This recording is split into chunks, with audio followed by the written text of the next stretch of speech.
Sorry, I was switching over to presenter mode.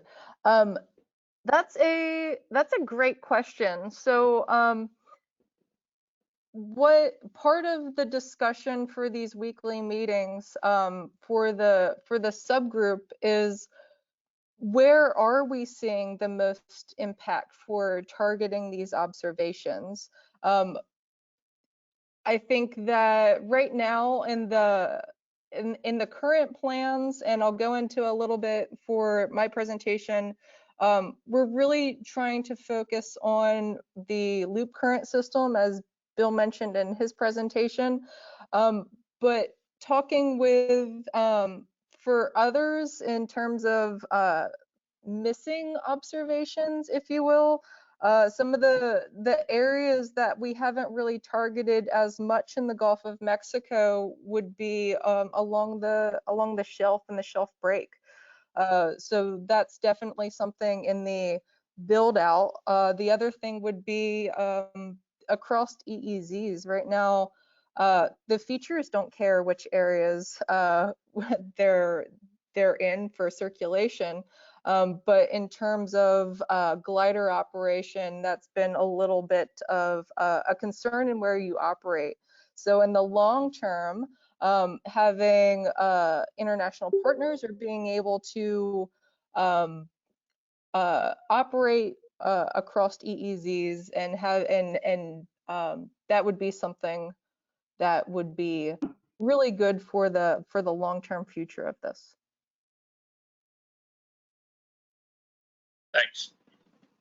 Yeah, it's a great question, Joe. I mean, and you know, it's the what is good enough, you know, and what are the numbers that you actually need. And I think that's what Kerri said. The group is trying to work towards, but it's a big research question as well.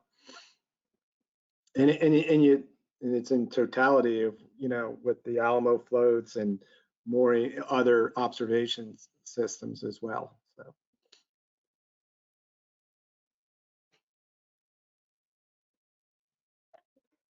Okay, Kerri, you're going to present now? Yeah, I was trying to get that to work. Get it to work. I was having trouble earlier.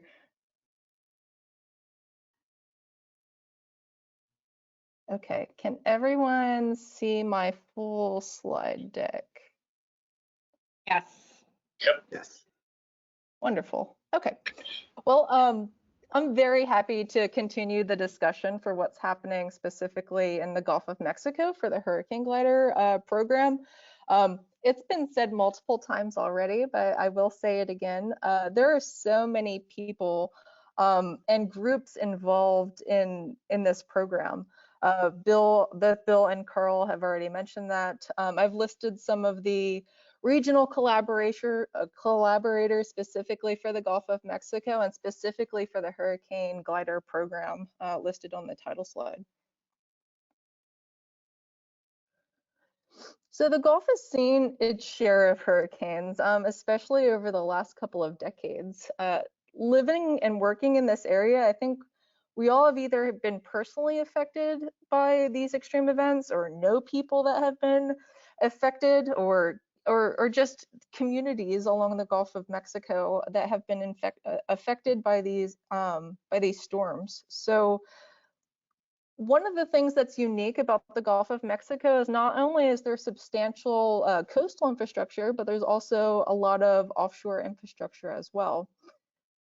Decision makers need accurate, reliable storm predictions to make critical evacuation decisions, and this typically the decision lead times are typically between 48 to 72 hours prior to landfall. One of the things that's been challenging for predicting hurricane intensity is rapid intensification.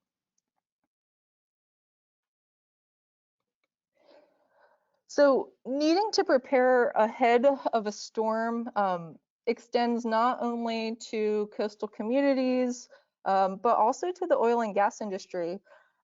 Whether to shut down operations or transport workers from platforms back to shore, or or halt operations for coastal refineries or processing plants close to shore has huge implications. Shell has been a huge supporter of the Hurricane Glider program for several years now. I believe 7 or 8 years, and someone in the chat, if I'm wrong, can correct me. But they have been a huge supporter for hurricane specific missions for gliders in the Gulf of Mexico. So just some overall statistics. For the top 10 costliest tropical cyclones to impact the United States, these are based on the 2021 Consumer Price Index.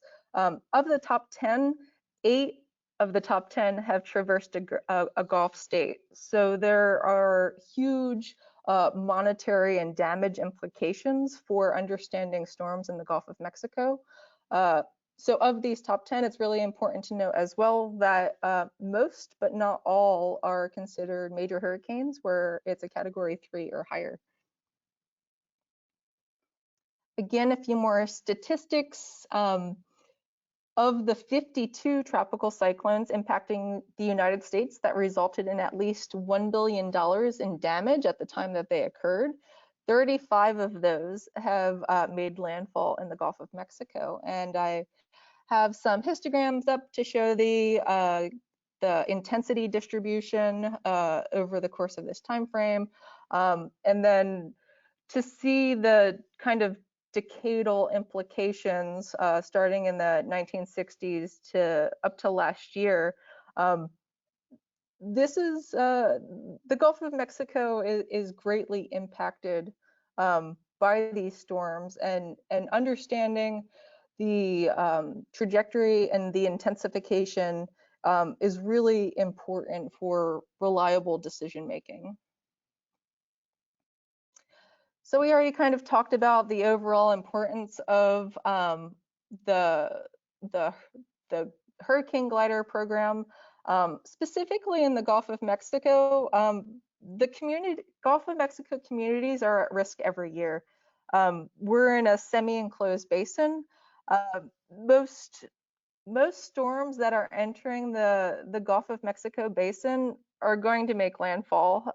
There is the chance that it can dissipate, particularly later in the season, but most of the time we're looking at landfall. It can't go away from the coast, so because we're semi-enclosed. There is the possibility of rapid intensification, and really understanding,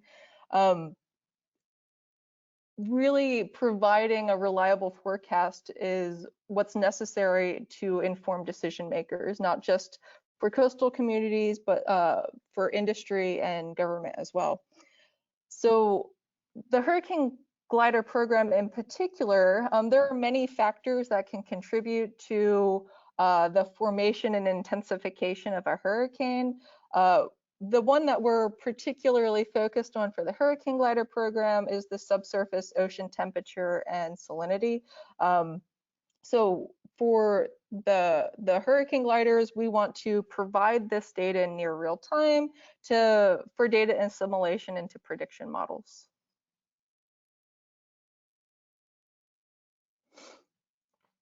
So I mentioned there are many other types of measurements that contribute to this overall data there are other data providers other than gliders for contributing data for data assimilation for forecast models. Gliders in particular have advantages, certain advantages for providing certain data sets, or certain advantage for providing data. What gliders can do is provide higher resolution data in the upper few hundred meters, on a higher temporal scale than, let's say, Argo floats. So Argo floats typically surface on the order of every 10 days. Gliders surface on the order of hours and surface multiple times a day, even in deeper water. unlike some of the other systems that are providing data, we can set waypoints and traverse in between specific areas. So we can go along a line, have a specific trajectory in an area, a specific area of focus.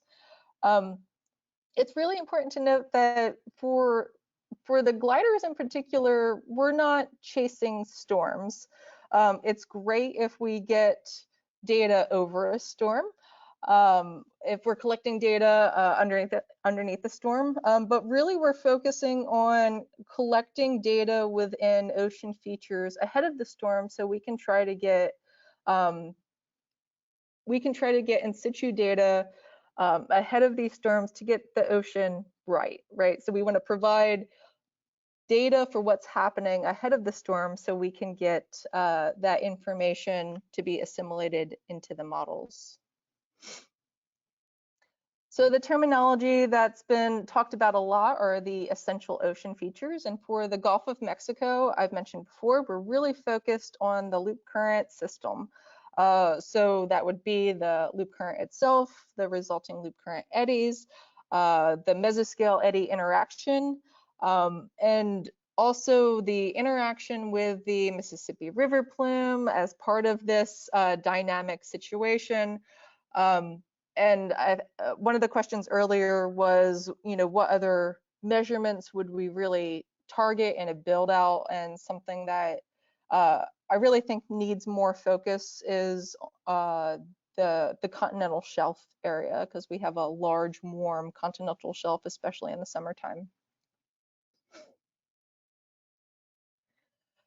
So a general overview of the very active 2020 hurricane season for last year. So there were 12 storms that made landfall in the US last season. I had 9 on my counter, so I'll have to update that. So 9 made landfall in a Gulf state, with Hurricane Laura as a Category 4 hurricane. Of the 9, 5 actually made landfall in the state of Louisiana alone. So Louisiana just got bombarded last year during this very active hurricane season. There were 8 gliders deployed in the Gulf of Mexico last year for a total of 396 glider days. Think of these as ship days, so you can have multiple gliders out collecting data. So I have kind of just a breakdown of the different institutions that were operating the gliders versus some of the funding partners, and just the spaghetti plot of storms that bombarded the Gulf of Mexico last year, to give a general idea of where the gliders were located for their trajectory lines versus where the storms ultimately made landfall. So not only did we have, we talked about leverage partnerships and hurricane specific partners. So there were several hurricane specific missions out there, but we did have leverage partnerships from operators on the West Florida Shelf with the University of South Florida and MOTE. So they were primarily out for, and y'all can correct me if I'm wrong, for harmful algal bloom and for fisheries missions. So they did provide data as well as part of this program while they were out as a leverage mission partner. So I included this just to kind of hone in on one of the major hurricanes that we had last year. Was kind of a marriage of Laura and Marco that hit within a couple days last year. So this is just the predicted cone of uncertainty. So Marco was getting ready to make landfall, I believe, later that day. So that's August 24th. So this would have been maybe 3 days before Laura made landfall in the Gulf in Louisiana. So the cone only moved slightly westward, but you can see that we had 3 gliders right in that area collecting data before landfall. and underneath the storm and right after the storm passed. So that's one of several instances where we had strategically placed gliders around the passing of a storm, looking at essential ocean features. I don't have a slide actually in here for some of the data assimilation work that analysis, I guess, that we've started to do in the off season. As Bill mentioned, we didn't really take time off, right? Hurricane season kind of never stopped for us. So, you know, we were meeting bi-weekly, twice a month through hurricane season as a large hurricane glider group, but also on the same weeks following that up as a smaller subset of Gulf of Mexico glider operators to kind of rehash and talk about what our primary focus was as a region. So this is something that has been continual throughout the off season and leading up into the next 2021 season. One of the, not only for whether or not data, the glider data is making impact, but also getting feedback from the Environmental Modeling Center for how we as operators can provide data or modify how we collect data to best help with the data assimilation. So what kind of observations are they looking for? Should we surface more often? Should we collect higher resolution bins? Are there issues in how data is being received? Are there things that we can do to fit? So having that feedback loop and how we can make changes to how we're collecting the data versus how it's being assimilated into models is really important. And following the data flow, I think, is going to be very important this year as well. So we know that it's going to the GTS. I think a very important next step is it getting into the models? And we do have confirmation that data is getting into the models, but it's the if data is for whatever, if a profile for whatever reason is being rejected, we as operators should know why it's or figure out why it's being rejected and make those changes to how we are collecting data. So we focused a lot about why it's important in the Gulf of Mexico, what happened last season. So this is kind of my slide for what's happening in the Gulf of Mexico for the 2021 season. Excuse me. This year is kind of a transition year. There's a lot of questions, I think, for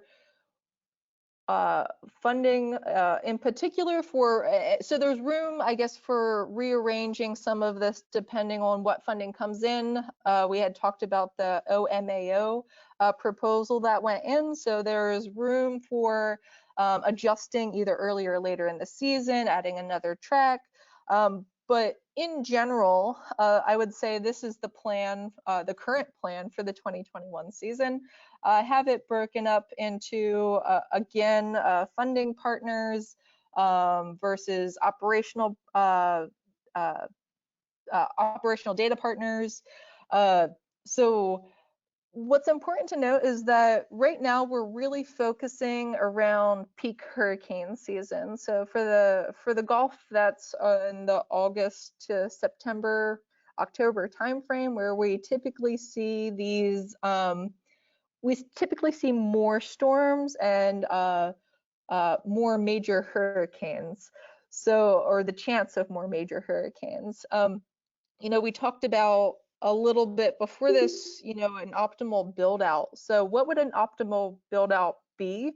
Not just for spatial resolution and getting these essential ocean features, but increasing the temporal resolution as well. So again, focused right now on peak hurricane season, but being able to provide data before we need it in these essential ocean features is really going to be critical. So right now, so with our leverage data partners for the West Florida shelf, we do have data or missions that are being we do have missions near year-round. I have particular focus coming this summer and into the fall. But we do have an earlier season mission coming up. So we, as in, I'm also a operator, a data provider for gliders. So my group is targeting a early season deployment sponsored by Shell for really targeting mesoscale eddies in the Western Gulf of Mexico. And some of the preliminary data that we're looking at for the RTOF's DA from last season is that this is one of the essential ocean features that really looked like it was most impactful for the glider data to help with the data assimilation into the model. So right now, this is our focus for the 2021 hurricane season. So I will, I'm close to ending. Follow us, on Gandalf heading into this season. This is just a screenshot from last year with some of the gliders that we had out with the HICOM overlay. And I have the Gandalf website down at the bottom. So feel free to follow us in our adventures and journeys into hurricane season for the gliders in the Gulf of Mexico. This is just to reiterate some of the stuff that I had already said in the slides. The Gulf of Mexico is a really important region for hurricane studies. We've really felt it the last few decades. So it's really important we as a community see the importance in increasing the accuracy and reliability of these forecast models. Again, the oceanographic features that we're targeting specifically for the gliders, not really as storm chasers, but data providers in these essential ocean features. And again, talking about some of the assessments that have been going on and are planning to continue for RTOF's DA, which is now the operational model. And then I'll just end with a slide saying thank you to all of our partners, and these are just some of the many. So this is the end of my presentation. So thank you all so much.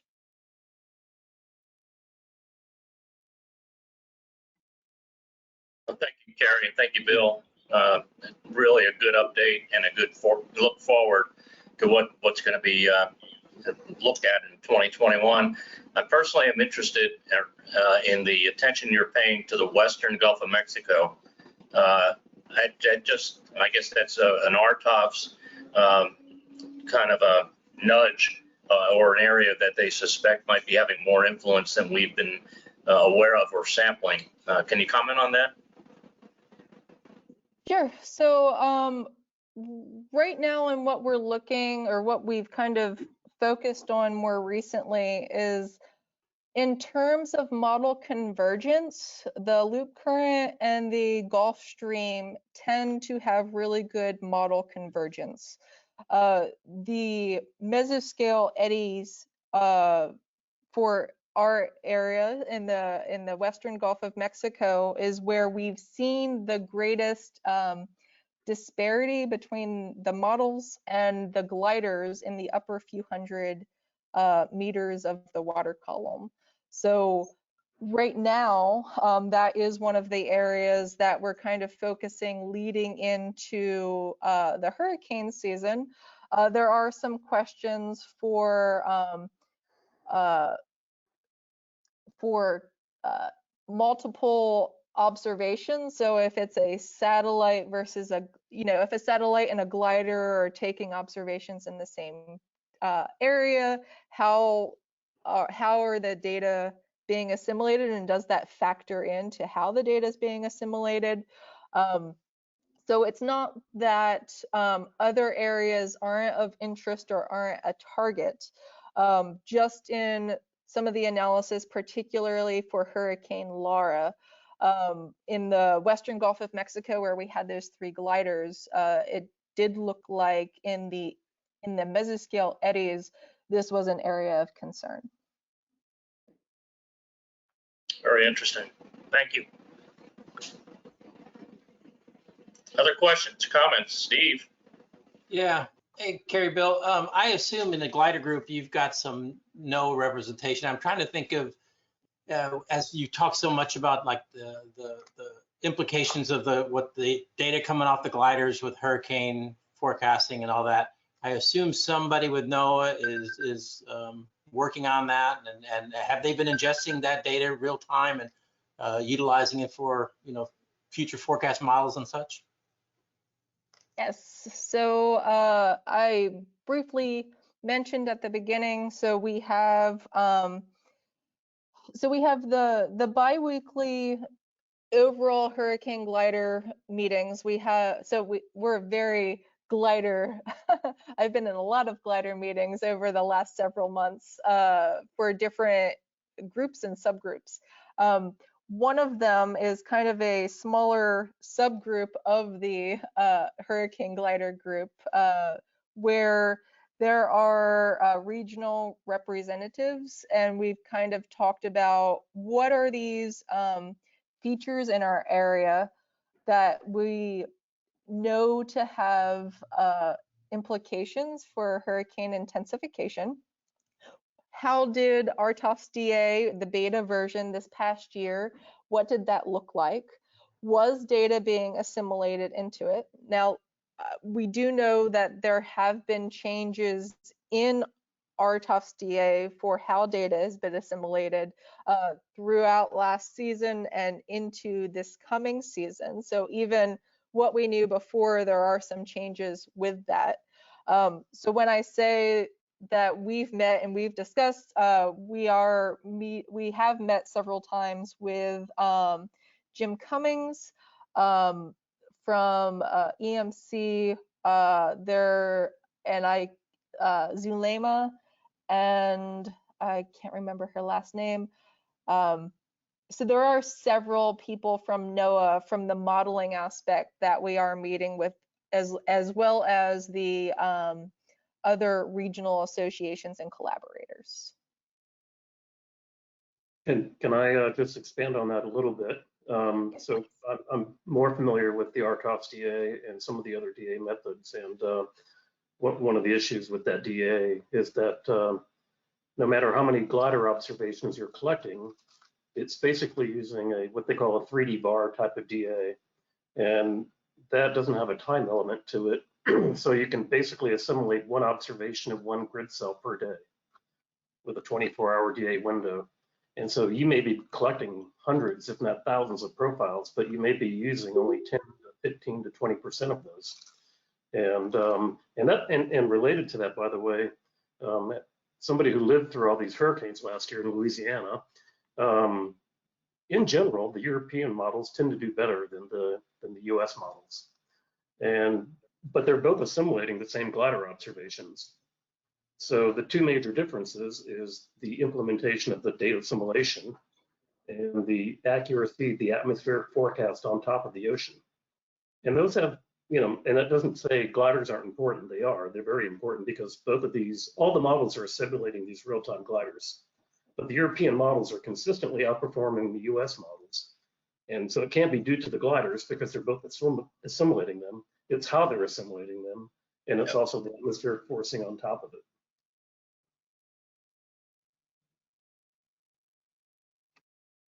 Well, Pat, to follow on to that comment, again, I'm not a modeler, and I don't pretend to be, but when I was at Fleet and Miracle, one of the big challenges that we saw between the ECMWF and the National Weather Service is that the Europeans were using 4D bar, and I could not get anybody within NOAA or NRL or anywhere to get hot on 4D VAR. And here we are, what I just heard you say, we're still working 3D VAR. I think that's the difference. Again, that's my opinion.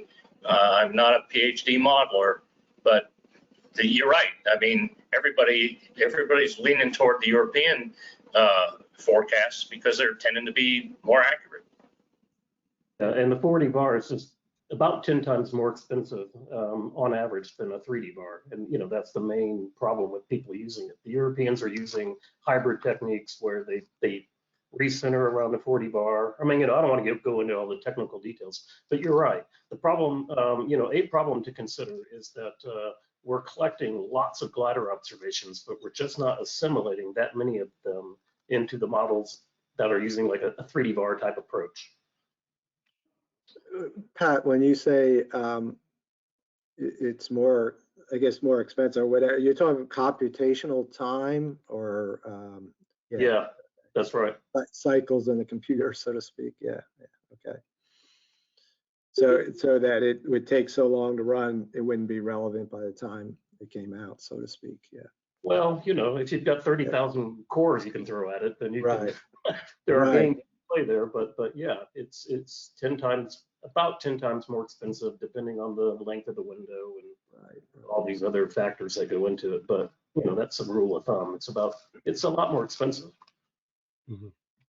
Oh, Pat, I would think that, you know, given the timescale of development of at least mesoscale features, that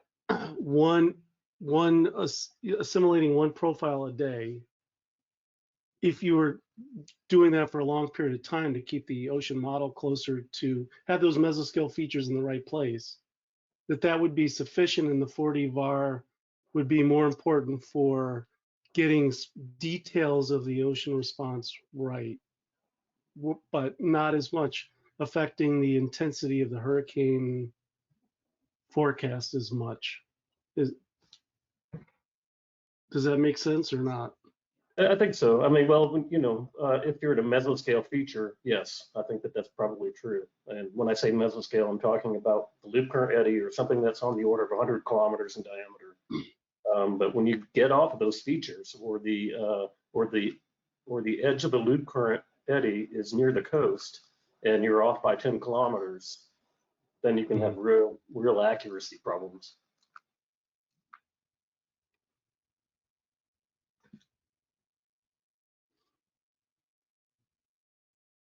It's interesting. It's a real dilemma, especially for those of us that live on the coast. I mean, yeah, okay, the intensity is one thing, but last year with the tracks, my goodness, they're all over the map. I mean, and as Kerri indicated, there's very few storms that ever enter the Gulf that leave the Gulf. So you're just sitting there waiting and watching the windshield wipers go back and forth, and it's tiring, and we all suffer damage from it. I mean, financial damage, mental damage, and we were in COVID.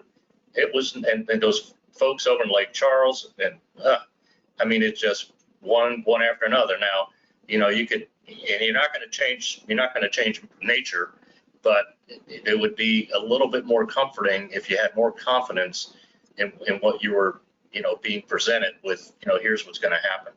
It's there's no doubt about it. When Ken Graham talked about this earlier in the year, head of, I guess, National Hurricane Center, right? Yeah. And he said from an emergency manager's aspect, you know, that whole rapid intensification where you have like maybe you're down to like he broke it down in hours when you have to order evacuations and the cost of those evacuations and how important that rapid intensification is for him to have to make a decision whether to evacuate a large population area or not. And you know, that's definitely where the money is right now, as far as from the endpoint decision maker that has to make the call on whether to evacuate an area or not, because that costs millions of dollars, and evacuation sometimes puts a high risk to life too, as well as the storm. So yeah, it's just, it's a huge issue.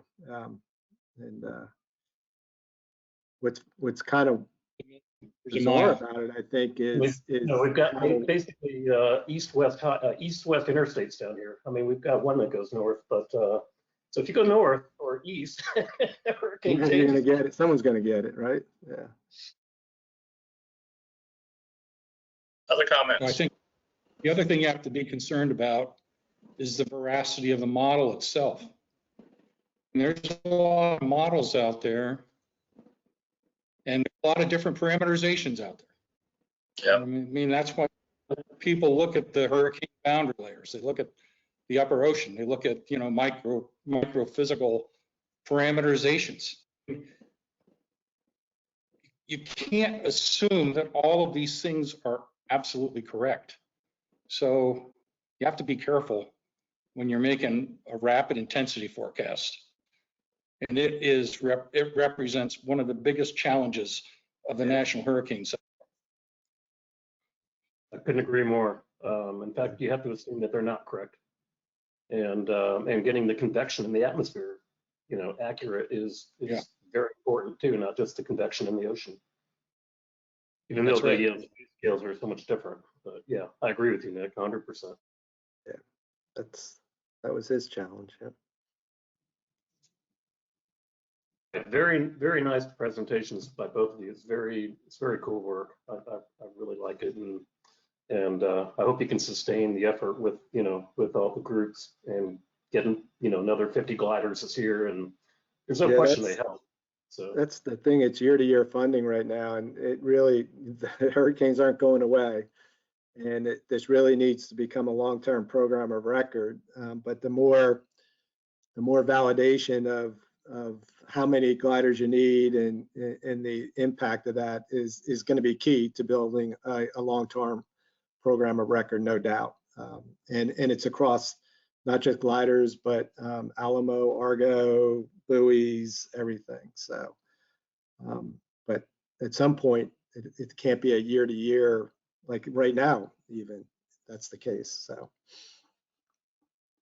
Well, the other thing is you have to be aware of all of the birds that are flying.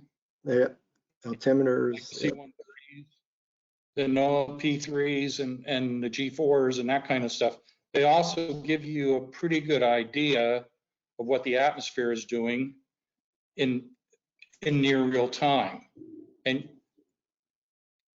you can't divorce the atmosphere from the ocean in this problem. It's coupled. And that's what my pet peeve is about this. You can't have observations, 100 kilometers to the left of the track and atmospheric observations in the storm itself and try to correlate them, because it's a very difficult problem in the cross-track direction. And that's where a lot of action occurs.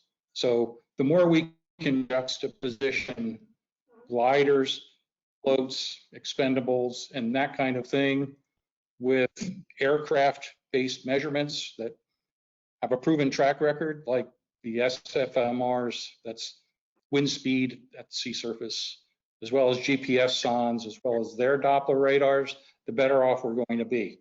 So, I mean, that gets to the crux of this very complicated coupling problem that's been around for a decade or two. Yeah. Yeah, I agree 100%. So this is some of this is a focus for the Extreme Events Ocean Observing Task Team.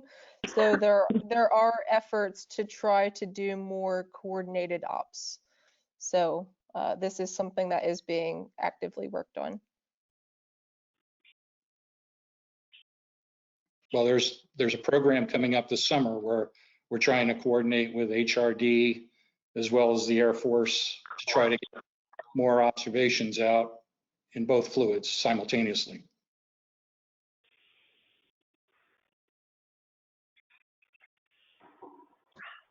I hope there's not much to observe. Yeah, one.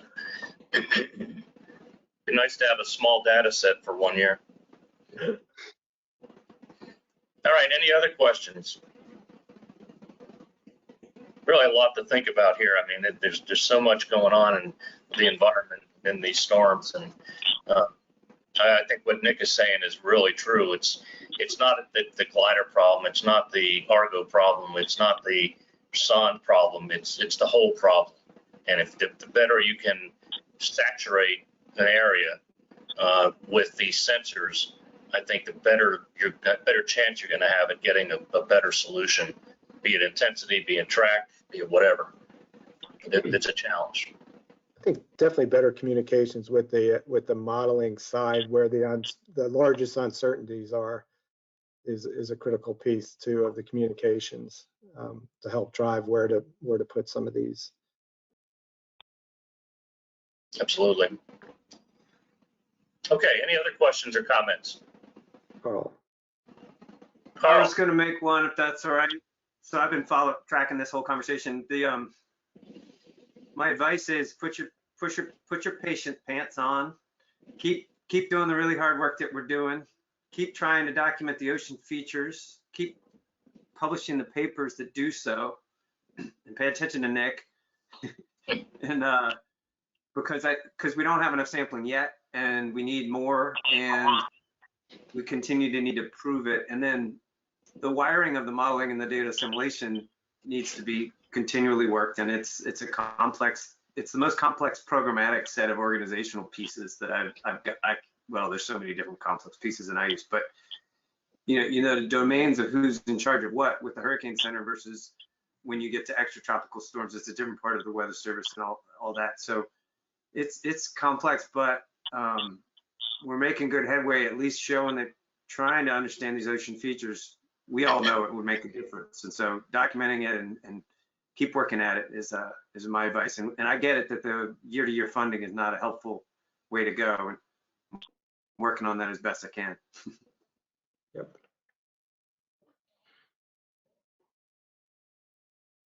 Okay, any other comments?